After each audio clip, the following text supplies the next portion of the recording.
Assalamualaikum warahmatullahi wabarakatuh. Hello everyone, let me introduce myself. My name is Muhammad Bagas Guna Pratama, NPM 2211192, Class Management 22C. In this video, I will explain material about leadership in organization. Every small unit of an organization in life certainly requires a leadership function. Whether a company, organization, group, or even the smallest part such as a family needs a figure who is considered capable of being the captain. But does everyone know what the duties of a leader are? And can everyone be a leader? Let's see in full understanding leadership if we look at the Big Indonesian Dictionary or KBBI.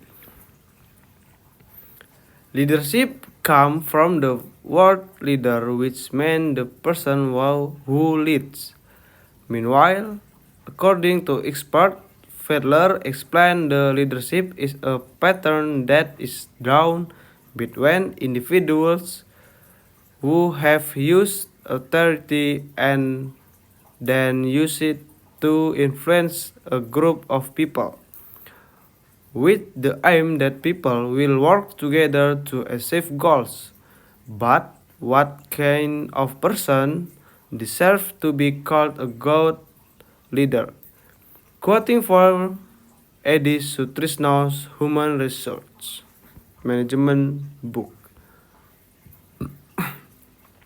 At least a leader must have three aspects.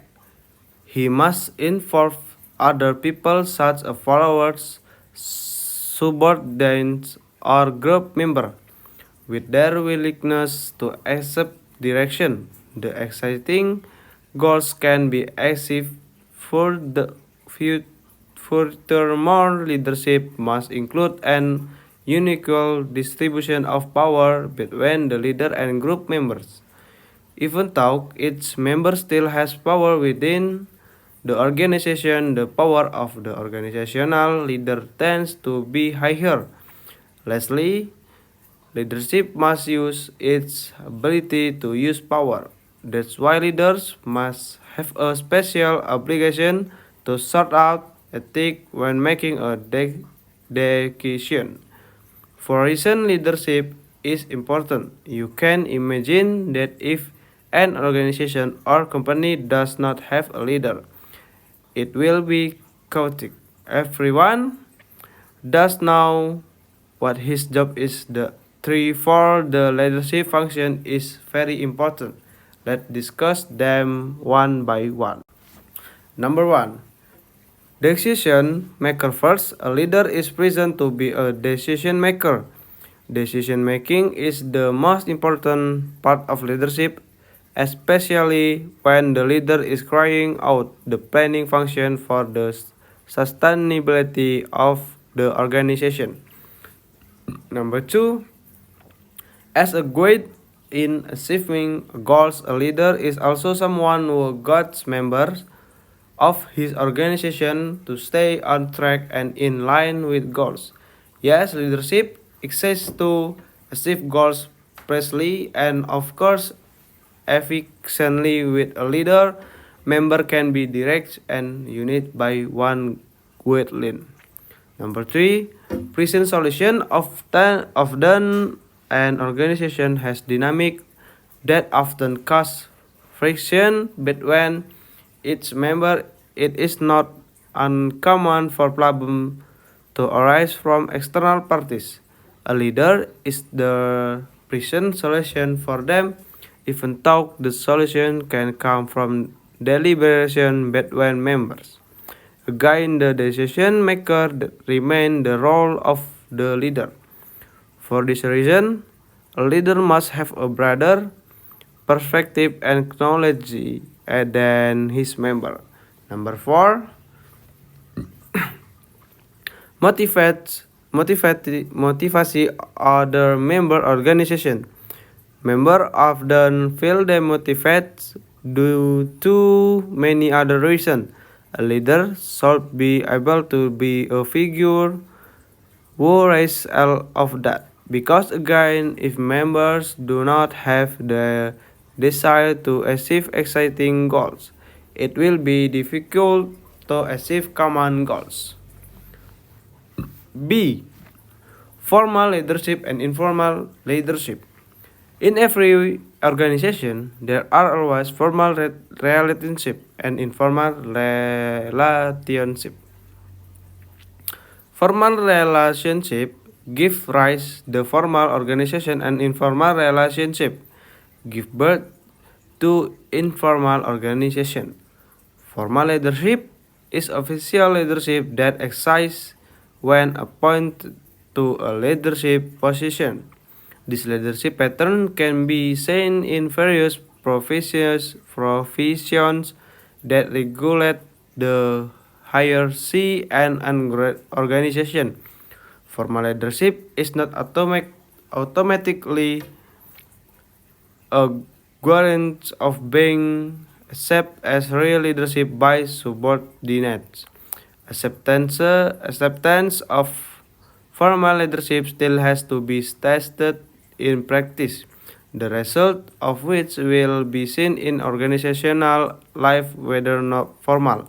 Leadership also becomes real leadership.